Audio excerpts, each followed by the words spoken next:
Welcome to the Untold Tales audio anthologies. Written by Howard Loring and narrated by Melissa Del Toro Schaffner.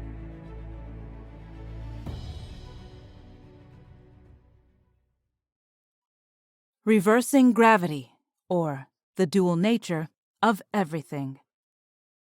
The conspirators stood by an old weather-beaten bench placed under an anciently gnarled apple tree growing near a lazy country lane that meandered past a large fallow field, all of which were located at the very edge of a thriving but rustic, diminutive yet sleepy provincial town, snugly surrounded by numerous lofty, jagged, and rocky mountainous peaks, each boldly striding amid smaller, undulating forested foothills. As predicted, the current reality was highly complicated. The man was thin and taller than the red-headed woman standing beside him, who now pointed to a row of houses in the distance, just beyond the grass-filled meadow. "The brick one," the redhead said. "Only she is there. The boy will arrive later, and her hard-working, self-employed husband will appear just before dinner." The man nodded, but then asked her, "What does he do? I've never looked into that aspect. Is he a good businessman?" "He is, and very innovative," answered his companion. "But betting the wrong horse, I'm afraid. His company builds direct current electrical equipment, and in a few years, the area will convert to the newer innovation, alternating current. His firm, while being well managed, will nevertheless go bankrupt." "Ah, I did know that he wants the boy to be an electrical engineer," the man noted. "That's why he pushes mathematics so. But she wants him to be a musician. Yet they both love their son and wish for him only what's best in the long run." He turned and stepped to the bench under the old apple tree. Very poetic, he thought, as he sat. Then he smiled at her. "We need to have a different future for this youngster," the tall man said, stating the obvious. Now she nodded, understanding the obvious. Much was at stake. Without further words, she crossed through the field, walking towards the town beyond. Soon enough, the lady of the house was shocked to find her on the front doorstep. Visitors at this time of day were highly unusual, for her neighbors were all busy preparing dinner, as she currently was. And this woman was no neighbor. "Hello," the redhead said sweetly. "I'm Max's friend." "Max?" said the homeowner, now bewildered as well as surprised. "Max comes on Thursdays. Today is only Tuesday." The young woman appeared stunned. A sham performed well. "Oh my," she uttered in a deftly distressed tone. "I must have gotten the 2 days mixed up. I'm so sorry for arriving unannounced. Please forgive me." She awkwardly smiled, then turned to leave. "No, wait," cried the woman at the door, effectively arresting the redhead's transit. "Max is a good friend to us," she noted. And, the lady of the house didn't add, he'd certainly never mentioned such a pretty female acquaintance either. Highly curious by nature, this determined woman was now very interested, and she wanted details. "Please come in," she therefore said, stepping aside. After wiping her hand on her apron, she extended it and shook the visitors. "Call me Pauline," she pleasantly added. "Dear me," observed the other, continuing her acting. "I don't know what to say. Max wrote and told me to meet him here, and I thought today. Now I will miss him, and I'm just passing through and won't be here on Thursday."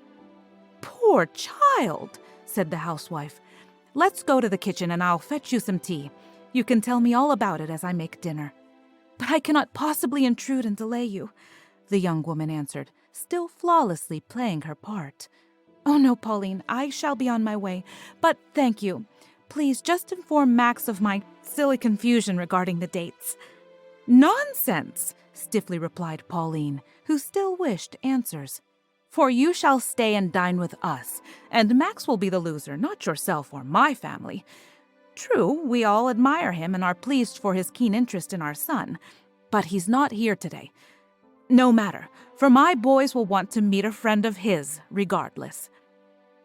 "We grew up together in Bavaria," the newcomer soon explained, as she sipped her tea. Our mothers were best friends, and still are. I haven't seen Max since we were children, but his mother suggested a meeting, and he suggested here. "And where are you going?" asked her hostess, who was now returned to her former culinary duties. "My uncle, who is a physicist, lives in Zurich," she explained. "And I am his secretary. I've been visiting my mother, but now I'm returning. Travel through Wittenberg was easily arranged, for it sits between Bavaria and Switzerland." Of course, besides the account's quite detailed geography, this entire scenario was totally untrue. "And what of your bags?" wondered the cook, who was currently engaged in dissecting a chicken. "I left them at the station," was the answer. "My train leaves at 9:30, so I'm thankful for the dinner invitation, but must apologize again for intruding." Pauline, ever the gracious hostess, once more wished to set the redhead's mind at ease, yet she didn't, for she hadn't the chance. A curly-topped 12-year-old boy then rushed into the kitchen, slamming the back porch door behind him. He carried a book bag slung over his shoulder. Stopping abruptly, his large brown eyes opened widely at the sight of the visitor. "Ah, Bertie, at last you arrive," stated his mother. "We have an unexpected dinner guest. She's a childhood friend of Max." Max Talmay was a university student. After meeting the family, for 2 years he had been dining weekly with them, and this routine would continue until he graduated 3 years hence. He planned to become a scientist, and after lending Bertie many books on the subject, the boy now wanted to be one too. "Your hair is very red," he said to the pretty stranger. This caused the woman to laugh. The precocious boy then realized he had spoken out of turn. But no matter, he often did. "Of course it's not really red," he added. "It's not?" remarked his amused mother, knowing from experience that she'd enjoy this one. "No," he quickly instructed them. "It's everything but red, in fact. Her hair absorbs all other colors in the spectrum, but not that one, for it bounces off. That's why everyone sees it as red. But it's not her hair's true color. Not really." "So," stated the visitor, still sipping her tea, "reality is dependent only on your point of view?" Bertie thought this over, but quickly nodded. He then grabbed an apple from a bowl on the table and began slowly twirling it in his hands. Next, still thinking, he smiled.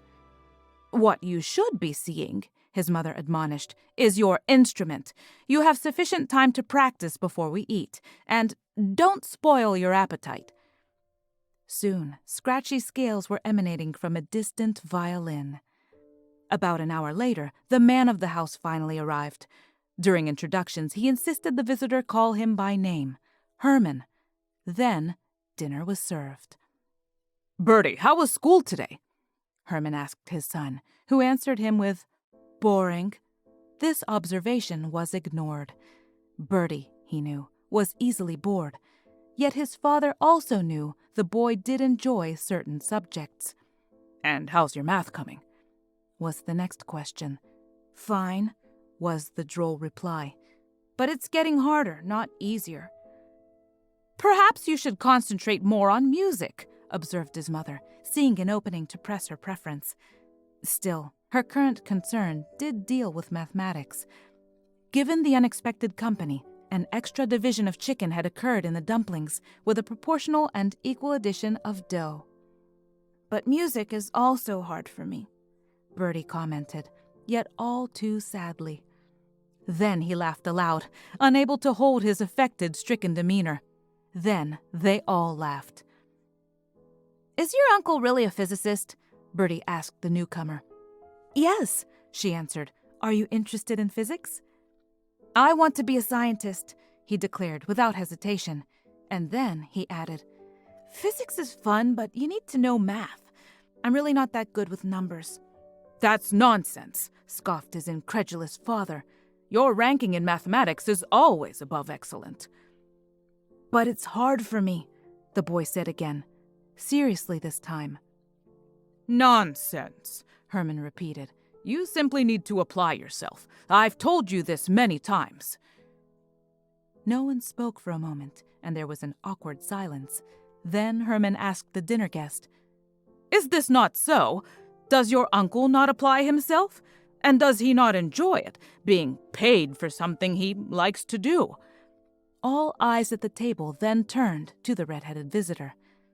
Here we go, she thought. This was it. Then she commenced her time-traveling mission in earnest. "My uncle in Zurich," she began, "is a fine scientist. That means he thinks in a special way, a way he's learned to employ for a purpose. He looks at things differently." "But he uses math?" asked Herman, not seeing her point. "Yes," the woman concurred, but with a reservation. "It's true he describes reality using equations and therefore has to be knowledgeable of them, but that's not really his aim. He deals instead with ideas, new ways of describing things, and he can always assign his students to perform the needed math for him." Herman raised his eyebrow at this shocking statement. His wife, not knowing his further reaction, stopped her chewing while waiting to see. The redhead was unfazed. "Of course," she added to Bertie, "your father is quite correct, for you must become proficient to be a teacher in the first place." "Indeed," agreed Herman, now satisfied. With this, the lady of the house commenced her chewing. "You never answered my question, Bertie," the redhead next reminded the boy. "You say you want to be a scientist. Is not physics a fine branch of science?" "Yes, but it's been done already," Bertie said to her. "The biggest things, I mean. Isaac Newton long ago figured it out, and there's nothing much new to know. Max has loaned me many books on Newton, and they all say as much." "There are new facts to learn about electricity," dryly observed Herman, who could judge. "There's always something more to discover. This will never change." "But that's my point, Papa," argued Bertie. "All the basic ideas are formed already, with only the details left to unravel, and I want to discover big things, completely new things." "Like what?" asked his mother. "I don't know what you mean." "Like gravity," he answered her. "Before Newton, no one knew why things fell. They just took it for granted. He changed this outlook, for his equations explained it." "Did they?" asked the red-headed guest. "Perhaps from one point of view at least. But there are other points of view. You agreed with this premise yourself earlier today." This was true. But what was the connection, Bertie wondered. "I don't understand," he therefore countered. "Thanks to Newton's endeavors, gravity's existence is now quite obvious. What other way is there to look at it?" "Well, you must describe it differently," she explained. Bertie looked to his father, but, while looking back, the now amused Herman said nothing. "How?" finally asked the baffled 12-year-old. "Suppose your neighbor is standing on his roof," she replied. "Gravity holds him there, according to Newton.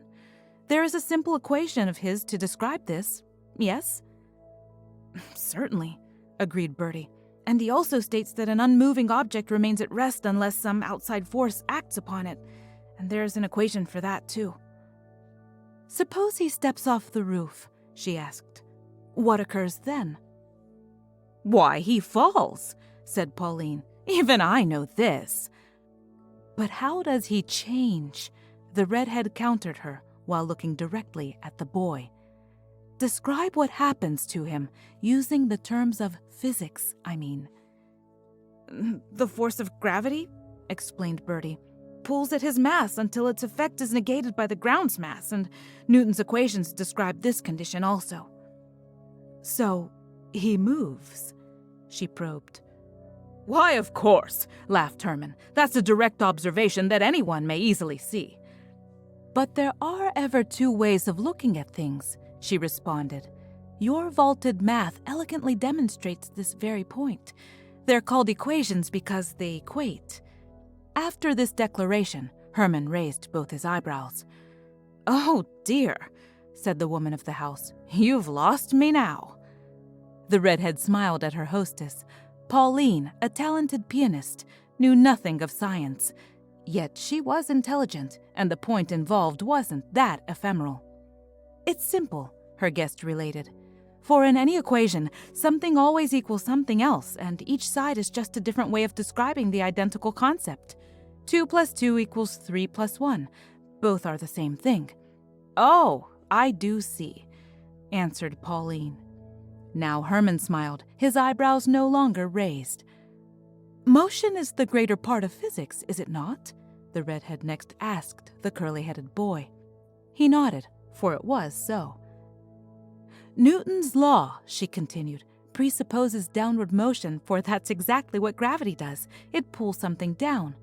Yet it is not also possible to depict the same phenomena, but in a totally different way, from another point of view entirely, simply by supposing instead that no downward motion occurs. How would you then define what happens to the man who steps off his roof? But this is absurd, protested Herman. Gravity is real enough. It can be demonstrated. It's demonstrated every day. But she's not saying that gravity isn't real, deduced Bertie, easily understanding her thrust. She's saying that you can describe it differently, that's all. The same example of reality, but from another perspective. That's what she means. Here, the redhead, still smiling, only nodded. How would you do that? Asked Pauline, who, although trying her best to follow, was lost once more. Well, said Bertie slowly, reasoning aloud, if the man himself doesn't move to the ground, then the ground must move to him. There's no other way that fits the facts. Precisely, noted the redhead, who now was most satisfied. But what does that mean? Asked Herman, currently the one confused. How can the ground rise up? It's fixed in place and clearly doesn't shift its given position. But the Earth does move, very much so, she noted. It spins on its axis and flies through its orbit. If we're unaware of this motion, does that mean it doesn't happen? Now, no one spoke. All were considering, all but the redhead. What would it signify? She then almost whispered to the boy. Think of the equation. What would equal what? Well, Bertie ruminated again. On one side you'd have gravity, that's downward motion. On the other side you'd have upward motion. That's acceleration, I guess. Yes, she concurred, holding her breath. And that means? Gravity equals acceleration, he quickly pronounced. Very good, Bertie, she observed, breathing once more. Then she added, perhaps equations aren't dull after all. Perchance there are still big things yet to discover. Just as you said, Herman, Pauline smiled at her husband. Yes, noted the boy. This outlook is most interesting. And dinner was most delicious, added the redhead. Thank you all. I'm very pleased that I came. In payment, I'm washing. You certainly will not, announced Pauline. It's 9:15, and we shall walk you to the station. The dishes will wait. No, please, the redhead declared. I've already arranged for a railway porter to come here and fetch me. He should arrive soon. I didn't realize it was so late. As if on cue, there was a knock at the front door. Bertie dutifully stood and went to answer it. Sure enough, a very tall, thin, uniformed man stood on the porch. Is this the Einstein household? He inquired. It is, Bertie responded. Are you from the train station? I am, replied the man, who wasn't really a railway employee. Are you Herman Einstein's son? I have many acquaintances who work for his electrical firm. This scenario was also untrue, but Bertie didn't know that. Yes, the boy answered. I'm Albert Einstein. The tall man then smiled at him, slowly nodding as he did so. Soon, goodbyes were exchanged on the doorstep. Remember, Bertie, the redhead advised him before she took her leave. Reality can always be defined in many ways. You need only think differently, and so conceive new connections unknown to others. The equations will follow. The Einstein family then watched from the stoop as the redhead and her escort leisurely walked away, and soon they saw them disappear around a nearby corner. Dear me, decreed the lady of the house, slowly shaking her head. Our friend Max sure lost out with that one. You did very well, the man said to his partner, as the time travelers walked through the field. I mean it. You handled yourself most professionally. You should be pleasantly relieved. Thanks, the woman responded, pleased that he thought so. Then she asked, was it really necessary? Would he not have made the proper connection on his own? Perhaps, the tall man mused. It's more than possible. After all, everything's relative, or it will be now at least. Relatively speaking, you mean? She asked. They both laughed at this banter, but neither spoke further. There was no need. At the edge of the field, they turned and walked down the meandering lane, past the old weather-beaten bench still resting under the anciently gnarled apple tree. Poetic indeed.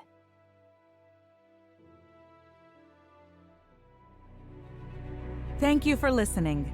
We love our listeners, fans, and patrons here at Untold Tales, and we would love to hear from you. Please consider leaving us a 5-star review on Apple Podcasts, letting us know what your favorite story has been in our 3 seasons of storytelling so far. We'd love to continue shaping our podcast with stories that you'd like to hear. As always, thank you for listening and have a wonderful day.